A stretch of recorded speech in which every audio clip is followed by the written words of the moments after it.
January and February are notoriously known for being the slowest months in an antique booth besides June and July. However, I did make pretty good sales this month. I was able to pay my booth rent, and I wanted to share the items that sold, how much I bought them for, what they sold for, and my overall payout for the month of January. The very first thing that I sold for the month was a pair of wooden salt and pepper shakers.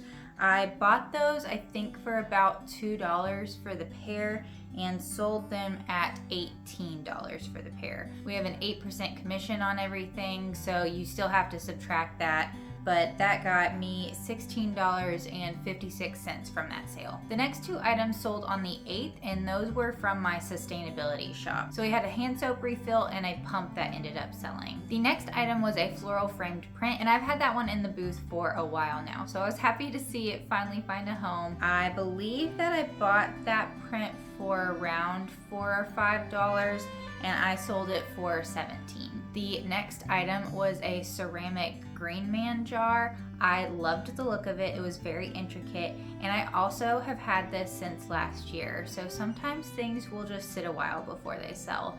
I believe that I paid $5 for it, and I was able to sell it for $30. The next item was a ceramic bird that was similar in style to the Green Man.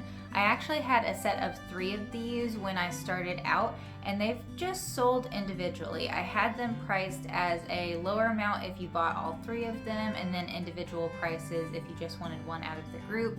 And so each of those birds have sold individually over the course of a year and a half. I don't quite remember what I paid for the whole set, but I was able to sell the individual birds for $15 a piece. I then sold a small jar of matches. I carry these in the booth along with my candles, so if someone's putting a little gift together, they can get candles and matches. And that's one of my smalls that I continually carry, so it's at a $5 price point. I did sell a miniature brass urn. I had a pair of these that have been in my booth for probably 2 years now. I didn't know if they were ever going to sell, and I just kept moving them around, and they finally did sell. I had them priced at $9 a piece. I believe I probably bought them for $1 or $2 a piece.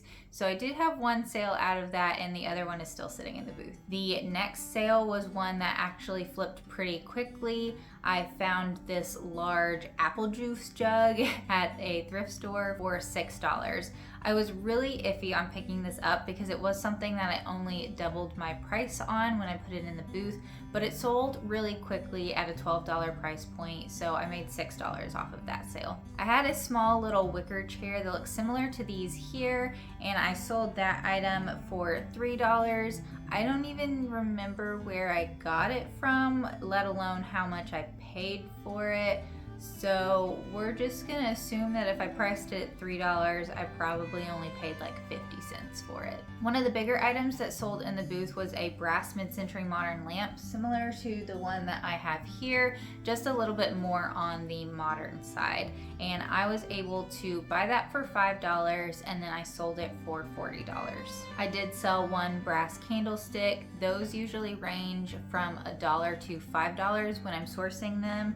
This one I was able to sell at $15, so I probably bought it for around $4. I did sell my first piece of clothing on the 20th of the month, and that was the block pattern sweater that I picked up when we did our clothing haul for the 30-day video challenge. I bought that item for, I believe, $5, and I was able to sell it for $16. I then had another big batch of sustainability stuff sell. There was a 3-pack of mesh bags that sold for $12, a pair of Tapler candlesticks for $12, a pump for $3.50, a pot scrubber for $7.25, dish soap for $16.50, and all of those items usually are only double what I pay for them. Anytime I buy anything that is wholesale, like the sustainability items, usually it's only double the price that I paid for it. On the 27th, I had another good day, and it was actually all home decor instead of my sustainability stuff. So I sold a stool. I believe I bought the stool for $7, and I sold it for $24.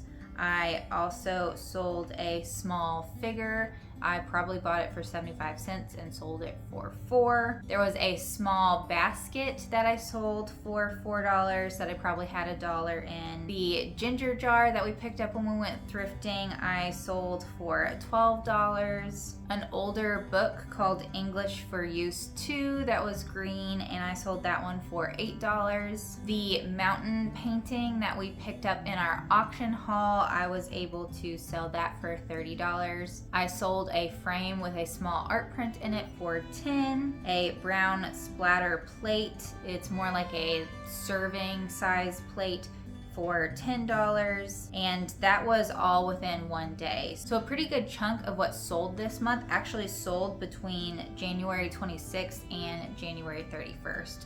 Most of those were like 2 big days on either week. On the 29th, I sold 2 more of the framed art prints that you saw in my auction haul video. I sold some more sustainability stuff, some Swedish dishcloths for $4, a long handled scrub brush for $8, and glass and mirror cleaner and all-purpose cleaner for $2.75 each. The last day of the month, I also had a big day. We were able to sell a couple of different brass baskets that I've had in the booth for a little bit. So one was a woven basket that was $12.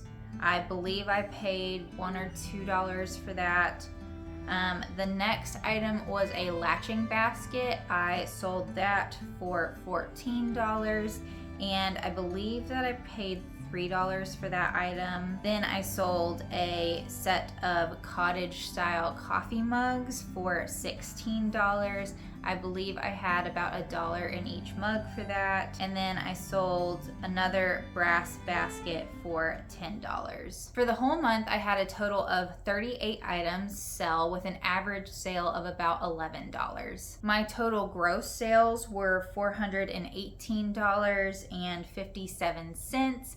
And then when you subtract our 8% commission out of it, it was $385.08. Now I do have to calculate out my expenses for the amount of items that I sold, which was around $103 of expenses for everything that sold that month. And then subtracting my booth rent out of that, it was really only a profit of about $30.